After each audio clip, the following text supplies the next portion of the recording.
First of all, introduction. I'm Mike Frazier. I'm the president and Right. CEO here at ReeceNichols, and we thank you for taking the time to do this, Congressman Cleaver.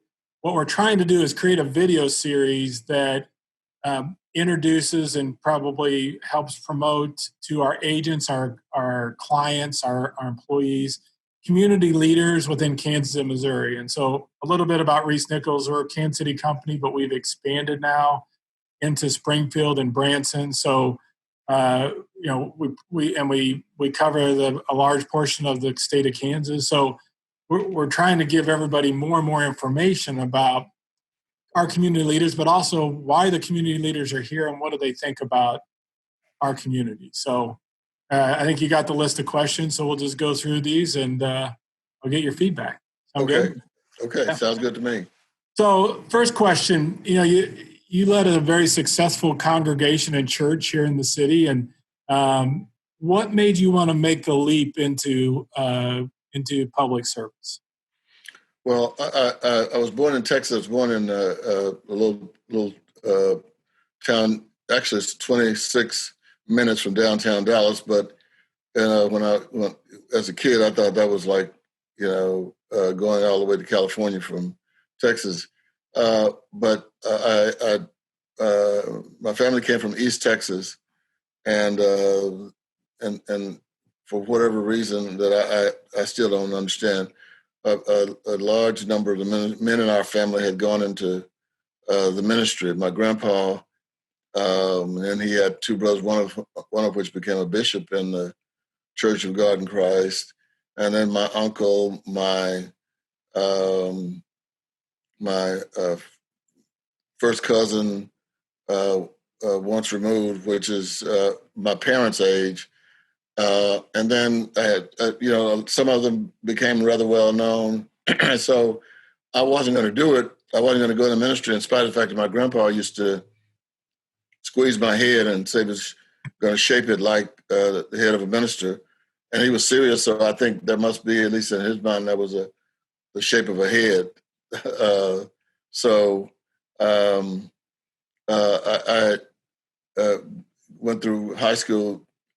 Got out of high school, I had a very successful career in high school football. And I went off to college, went to Morris State. I thought I was going to maybe end up having a chance to play pro ball, but had an ACL. And back then, if you had an ACL, that was it. Today, they can come back and play.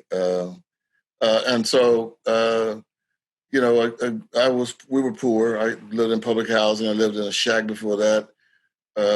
My father worked 3 jobs to save money to buy our first house, our only house. He just moved out of it about 6 weeks ago. So I ended up becoming enamored with the ministers who were leading the civil rights organization. Reverend Martin Luther King, Reverend Ralph Abernathy, Reverend Joseph Lowry, Reverend Jesse Jackson, Reverend C.K. Seal, and that was a departure from what we would call the sacerdotal ministry that my family members were practicing, which was, we love our people, we do communion, we do weddings, we do funerals, we go to hospitals, we pray, we visit our people, and that's the ministry. And I was introduced to this new and more inclusive ministry, and I actually decided that that's the ministry I wanted to do, and so I left Prairie View A&M University, or Texas A&M at Prairie View, then went to seminary, spent 3 years in seminary, and came out, and by then I was the civil rights leaders were more inclined to ask me to do things. And they asked me, Dr. Ralph Abernathy, shortly after the death of Martin Luther King, asked me to start a chapter of the Southern Christian Leadership Conference here in Kansas City. A lot of people say, well, Martin Luther King was the leader of the civil rights movement, which is not true. He was the leader of the Southern Christian Leadership Conference, which was one of the 3 organizations that probably did most of the activities. So I started a chapter here. And the next step from the civil rights movement was put in place by a lot of those guys that I looked at and honored, was to go into the political realm.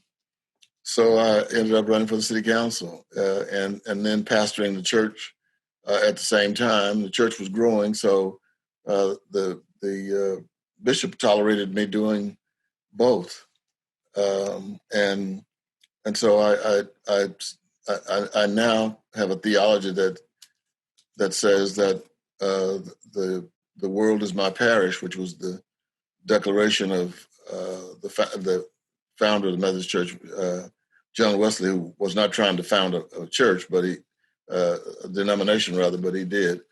And so it meant that, you have to go out and get involved. And then about that time that we had all of the liberation theologians to come along, and we studied them, and I took off in a career as a pastor of a church. I started out with 27 members and ended up with over 3,000. And then I decided, I was asked to run for Congress. I was lied to by Ike Skelton, who's like my big brother, Congressman Ike Skelton, Nancy Pelosi, Steny Hoyer, all of them lied to me. And they agreed. I mean, they confessed today that they did. Ike Skelton said, yes, I lied to you in front of a crowd of about 1,000 people at a banquet. But, they told me, said, don't worry, if you run, you win. You'll be in Kansas City, 95% of the time. And, I know you don't like getting on these planes every week, but don't worry about it. It's just for a short period of time. And, they laughed at, that I was gullible. But anyway, I ran for Congress and won, and decided that was too much distance. There was too much distance between me and the congregation. And so I painfully, stepped down after 37 years. The average tenure of a Methodist pastor is 3 years. I pastored the same congregation for 37. Now your son's pastoring that same congregation? That's another violation of the Methodist tradition. With great intentionality, the offsprings of Methodist ministers are not sent to the church that their fathers served. It would be hard to find another situation like this anywhere in the country. And that happened because the bishop of the Missouri area, after I decided that I was going to step down, went to the meeting of the Council of Bishops, and he said to them, if you guys can spare somebody, I need somebody to pastor our flagship church.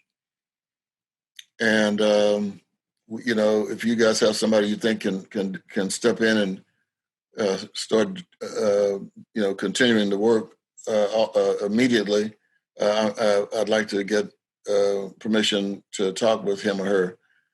And so one of the other bishops from another area, I think it was from Ohio, he said, well, what about the Cleaver boy? And so he said, well, we don't send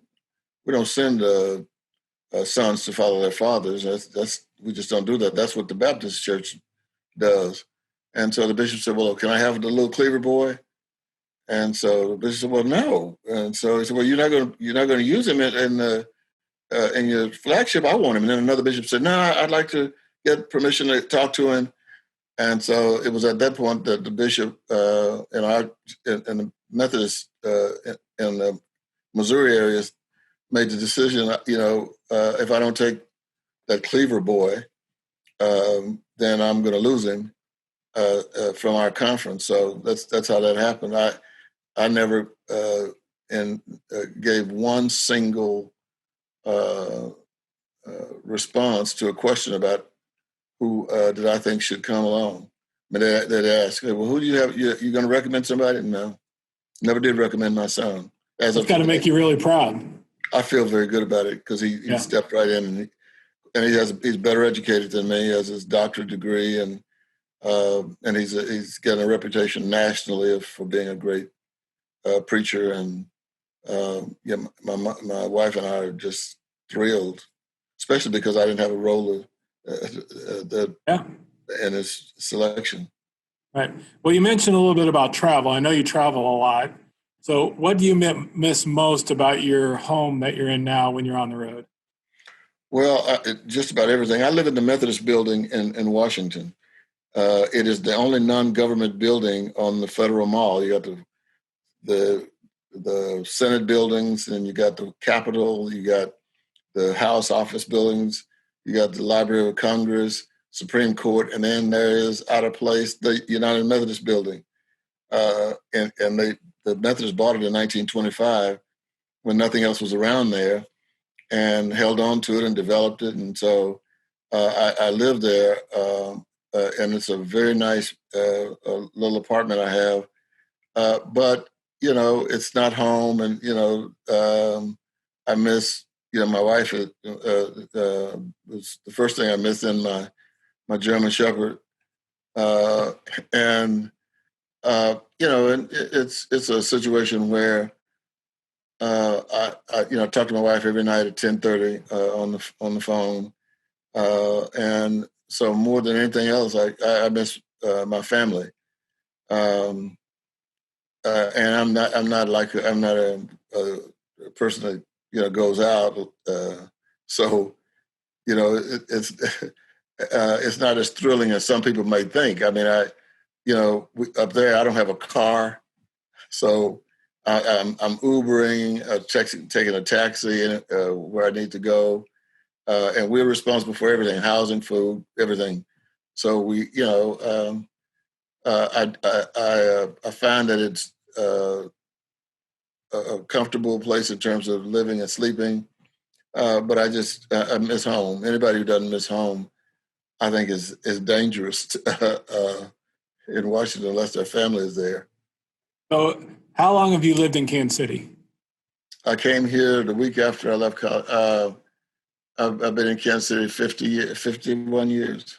51 years. So, when you're in Washington, I know you miss your family, but what's the one thing about Kansas City that you miss the most? Oh, Kansas City is a large city, and my wife and I used to drive around on Sunday afternoons, and it's a nice drive. Washington, D.C. is a very tiny city geographically, and the roads are circular. The whole design of Washington was circular so they could confuse invading armies. And so I missed the opportunity to, you can get on a street in Kansas City, in Kansas City, like Main Street, and you can go from 100 and 600 Street and stay on Main Street and go all the way across Kansas City, all the way really into North Kansas City, and up north before it finally comes to an end. You can't find that in Washington. And the other thing that I miss about Kansas City is the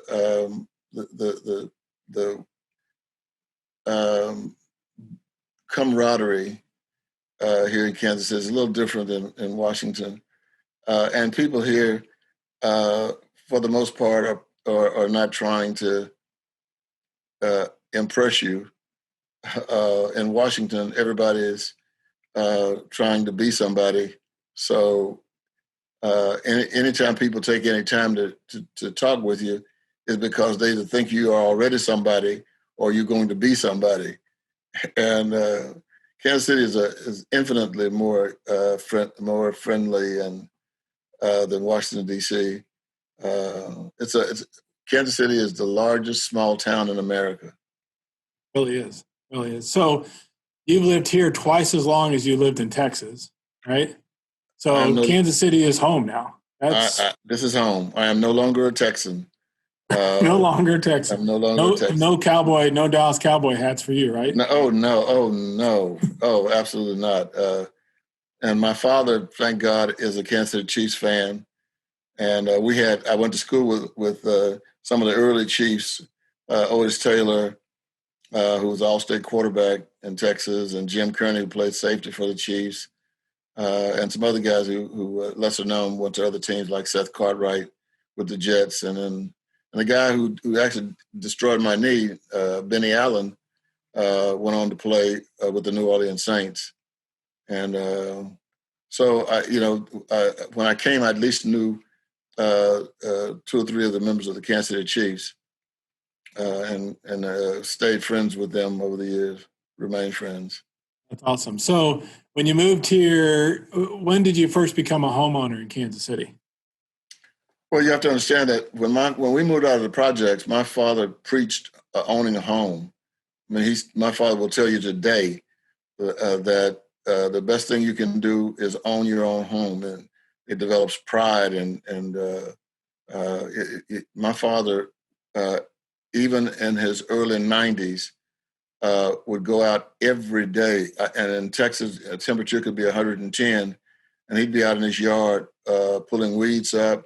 His goal was to be named the Yard of the Year every summer, and so that home ownership did that. And when we lived in public housing, I mean, there's no home ownership. You're piled up on top of others, and for example, my daughter, who was recruited out of college, came to Kansas City, and she became the political reporter at Channel 41. Like, she had just graduated from Northwestern, and the school, Medill School of Journalism. She had gotten a master's degree, and so she goes to work, here in Kansas City, and the first thing she does is buys a home. I mean, all of my children, that's what they do. They've heard their father, me, and my 3 sisters preach home ownership. I mean, there are 10 Cleaver kids from 2 brothers, and every one of us, all 10, own our own homes. It was like it was almost like we would be cursing our heritage, our fathers and mothers, if we didn't buy a home. Right. So as soon as I got here, I bought a home.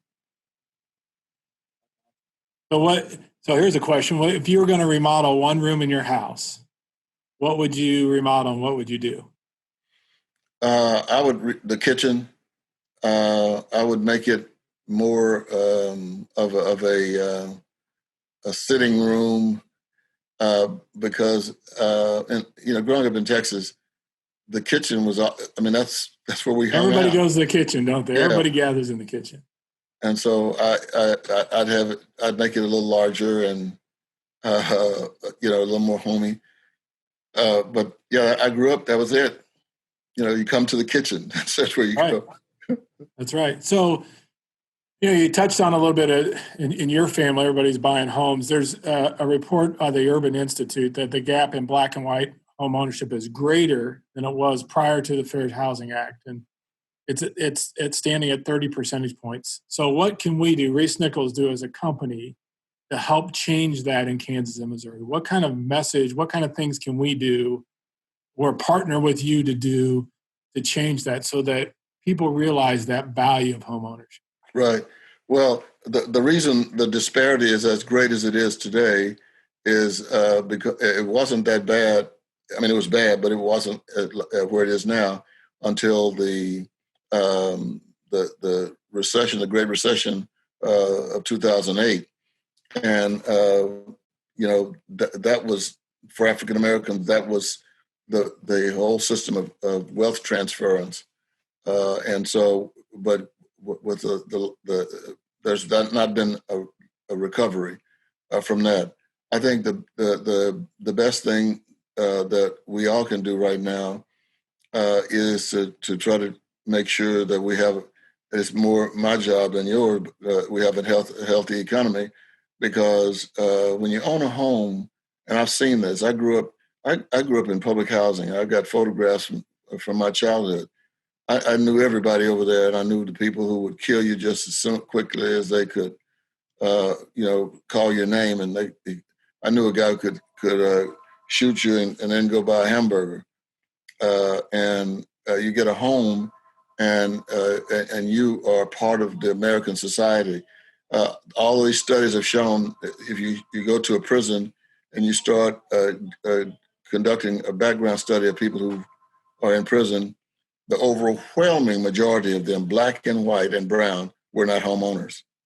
I mean, when you're a homeowner, you're not going to, come home from work and then go out and gangbang and sell drugs in the evening. You just don't do that. I mean, and so now we're having, and this is a little of a political situation that disturbs me and probably many of the people who work in your company, because 2 weeks ago the president announced that he was going to take care of legislation to prevent people in the suburbs from having to worry about poor folk moving out there.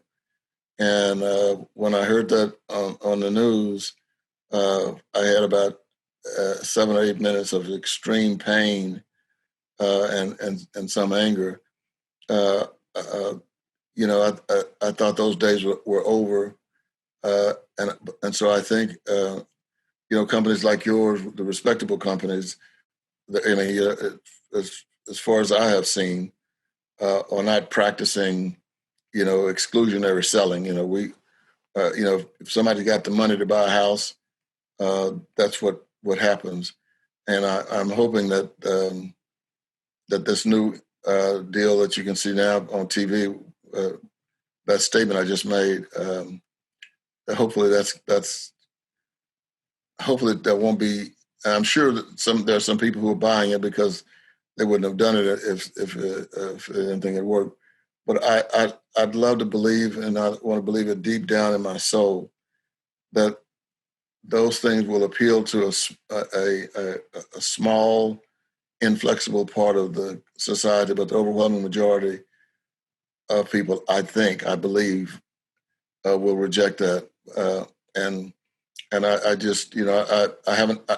People come to me with all kinds of stories. I've never had anybody to come up and say to me, well, ReeceNichols said they couldn't show me a house on, 125th and Cherry, or I mean, I just haven't heard that stuff, in spite of the fact that some politicians are preaching it and doing so not so subliminally. It's rather clear. So we've got a committee of African American agents that we're having these conversations, just like you and I are, about how do we educate the African American community and the Hispanic community. How do we get into and talk to those people about the power of homeownership? I think a lot of times, many in the inner city areas don't believe they can buy a house when they actually probably are paying more for their rental than they would for if we can figure out how to help them buy. Yeah. So one of our ideas is to go through the churches, like your son's church, and talk to the church leaders about, here's what we're trying to do. We want to educate first. This is not about getting everybody to buy a house. This is teaching people why, just exactly what you said, why home ownership is so very important and why it can change the trajectory of your family forever if we can get you into a home. Do you think going through the churches, at least in the African American community, is a viable option there? Absolutely. One of the things some of us have been talking about anyway is trying to create a home ownership Sunday in the country. Where we deal with the whole issue of the Civil Rights Acts that prevented, some of the practices of old that separated people. But I also think that, people are paying exorbitant amounts of money for rent. Yeah. And as my father told me 50 years ago, when you get ready to leave, the only thing you can do is take the clothes out of your closet and some furniture pieces, and that's it.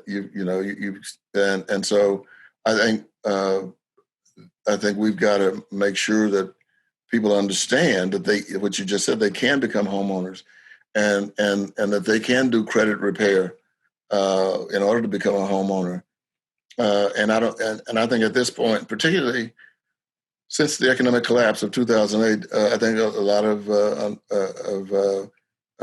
Black and brown people in our community are skeptical of home ownership. It's always well, I'm not going to let them be able. They can't foreclose on my apartment. So I think the churches would be the place to go for that, and I think we can make it a pretty big deal. And I even think Congress would have a role in that, in trying to get that declaration.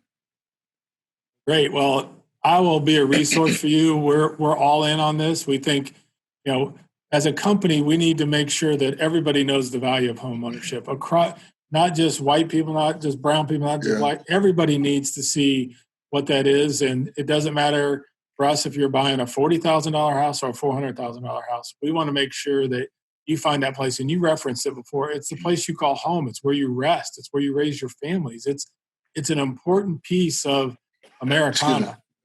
And we've got to continue to promote that. And especially in those inner city areas where it is so important. And that I think your statement about people that are incarcerated, that they're not in a situation where they get that, they feel that home, they get that guidance, and they're watched over enough. So we've got to get there. Well, let me share one thing with you. Excuse me. Theologically, there's a section in my religious tradition where Jesus says, "In my Father's house there are many rooms. If it were not so, I would have told you." And the theology is on the front part of that. In my Father's house there are many rooms. And Jesus was a storyteller, and he always tried to paint word pictures. And so when he told his disciples, "In my Father's house," everybody could relate to that. They're thinking home, in my Father's house. I mean, home. And that's where you go for comfort and love. And that's where you go for meals that you can taste 10 years down the road. Yes. And so, he didn't say, out on the streets of heaven, or so. Said, "In my Father's house there are many rooms." And he goes on to say that, the reason he says many rooms is he wants people to know that it's home where there's a place for everybody. When you go home, that you got a place. That maybe you don't have a place at work, you don't have a place on the football team for the Chiefs, but at home. And so I just think that's the most beautiful part of that well-known scripture. So, and I talk about that, in church, about what Jesus was trying to convey, the picture he's trying to paint for people. Amazing book, the Bible, and the preachings of Jesus. It still holds true today, doesn't it? Yes. It really does. Yes. All right, one final thing for you. How would you like to be remembered? 3 adjectives to describe Congressman Reverend Emanuel Cleaver. Creative, fair, and practitioner of inclusion. Awesome. Well, I thank you very much, Congressman Cleaver. This has been very enlightening. You're the first one we've done this with. It's a great kickoff to our series. And any questions for me? Do you have any questions for me? No, I appreciate you guys doing this. I've enjoyed doing it. I've enjoyed having a chat. I forgot for a minute that we were doing this, that a lot of people would see it. So, but no, I really enjoyed this. This was a blessing for me. Thank you. Well, thank you very much. And again, if I can ever be of service, if you want to do some stuff in Congress that it involves Kansas City and the home ownership, and we're going to continue to march through the churches in the inner city, and as soon as they start meeting again and in person, and do our best to help every single person realize the value of home ownership and what that can mean for them and their family. So I think it'll work. It'll work. All right. Again, I appreciate your time. Have a great day. And we thank you for all you're doing for Kansas City and for the country. All right. Thank you.